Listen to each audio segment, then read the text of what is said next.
White Contender Series time, week number 1 of 2023, and my gosh, guys, I am excited. If you weren't around the channel last year, we were killing it on the Contender Series last year on this channel, and it was a good time. Loved it. There was so many people in the comments and everything like that.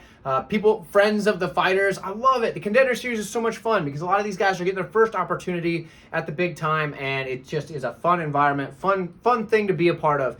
So Dana White's Contender Series, we're going to break it down. In this one, we've got a flyweight matchup between Victor Diaz and Kevin Borjas.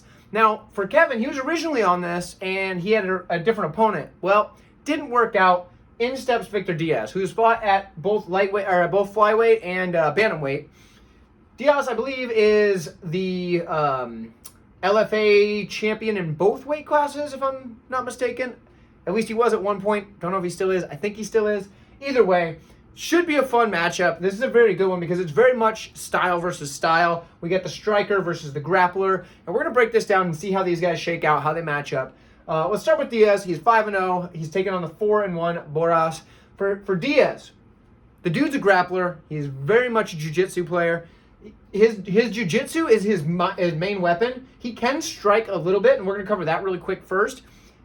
But it's mostly the jiu-jitsu. So for the striking, he's basically got a leg kick and then just wild shots after that. So he's got a pretty good low kick, nice leg kick. He'll aim it to the calf, aim it to the thigh, whatever.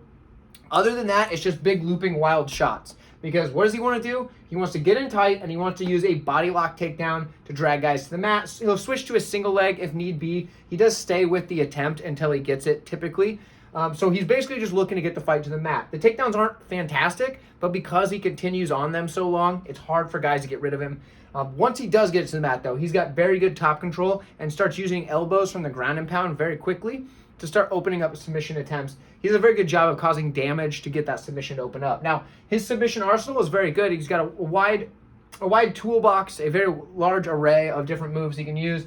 Diaz is going to be the better grappler in this matchup, and I don't think that's going to surprise anybody because his jiu-jitsu is very good, like I said. But the striking leaves a lot to be desired. Now, on the other side, for Borjas, I think that's how you say it, Boras? Anyway, he's a good striker with good, clean, straight shots. Something I want to mention before we get too far, he has one loss in his career. His only loss is, you see, this is a flyweight matchup, is at 139 pounds. So over a weight class up, about a weight class and a half up is his only loss. And not only that, he drops the guy, darn near finishes him in the first round, only to lose in the second round via rear naked choke. So he did get out-grappled. But that was by a much bigger guy, about a weight class and a half up, like I said, after almost beating him in the first round, this close to stopping it. In fact, a different referee might have stepped in and stopped that fight in favor of Boras. However, I do believe that it's a good thing that that happened to him because now he understands, okay, I need to be more careful in those matchups. I need to not, give up position, yada, yada. I think it was a good learning experience for him, and the fact that it happened up a weight class or more than a weight class,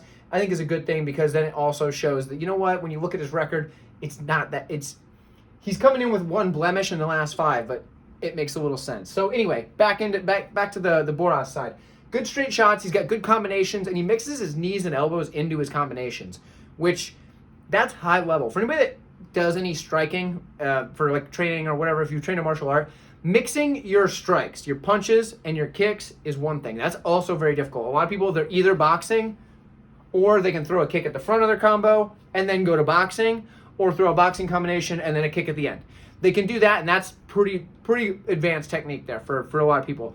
When you start mixing techniques where you're getting things going in mid-combo, so like you're throwing your punches, you go to an elbow, you go back to your punches, and then maybe a knee and back to punch, whatever. Punches are going to be the bulk of your combinations. It's just the easiest tool to throw.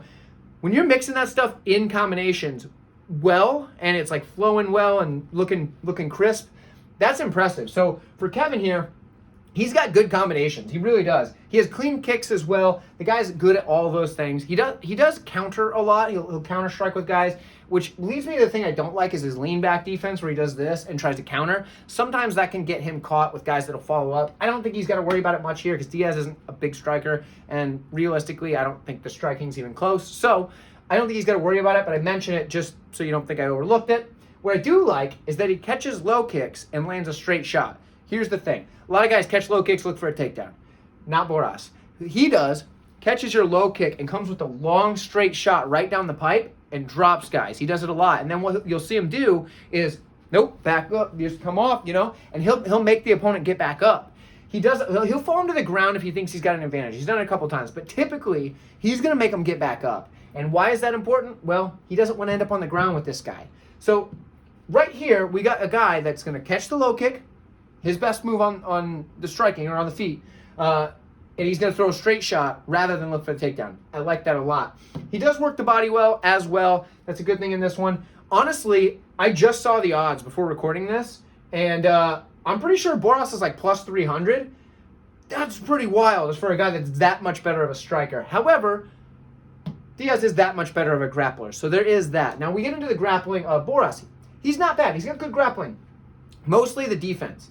Something that I like. He's got good takedown defense for two reasons. One, he's got a good sprawl. That's going to prevent things like your double legs or whatever. I like that a lot. But the thing that I like best in this matchup is he uses the crossface, which is underutilized in MMA. If you're a wrestler or anything like that, you know the crossface. Now the crossface, you want to get that part of your arm just right across, or even here, but somewhere in here, right across the face, under that nose of the opponent, and just wrench them through. And you can either pull them up to the clinch, or you can just use that and shove it and get off. Now for Boras, he uses that well. And why is that important? Because a guy like Diaz, when he goes for that takedown, he wants to get on the body and just kind of start working to get you to the mat, whether he's got to put you up against a cage or whatever, try to get that way. The sprawl doesn't always work if the guy wraps the body like that, because the way that they enter into the takedown. So the fact that he's got the cross face where he can rip that face over and then get his way out of there, that is a good takedown defense for a guy like Diaz. I think this is a matchup that favors Boras, and I know he's a plus 300 underdog. I didn't see those odds until after I did the tape and made up my mind, because I just saw those odds right before recording this. And I'd already compiled my notes. I'd already made my picks. I already made my check marks that I put on my notebook. And I even started uploading or updating some stuff on the Patreon, patreon.com/138MMA, where I've already started putting my notes up there. And then the odds come out, and I'm like, hold up, what? Plus 300 underdog on Boras? I think he gets it done. I think he's able to stop the takedowns. I think he's going to be the far better striker. As long as he doesn't end up on the mat for a long enough time to get submitted, I think he's going to be able to deal more damage, win the rounds, and maybe even get a finish on the feet, because I don't think Diaz can keep up with him on the feet. But Diaz, if he does get this on the ground, Diaz is going to be the far better grappler, and I do see Diaz being able to win the matchup if it does get to the mat, so you have to take that into account. For me, the pick is Boras. I think he gets it done, especially at a big underdog price. But let me know what you guys think. I would love to hear from you. I always do enjoy your opinions. Leave it in the comments below and like this video on your way out. I appreciate you sticking around this long. Thanks for tuning in, and I'll see you soon.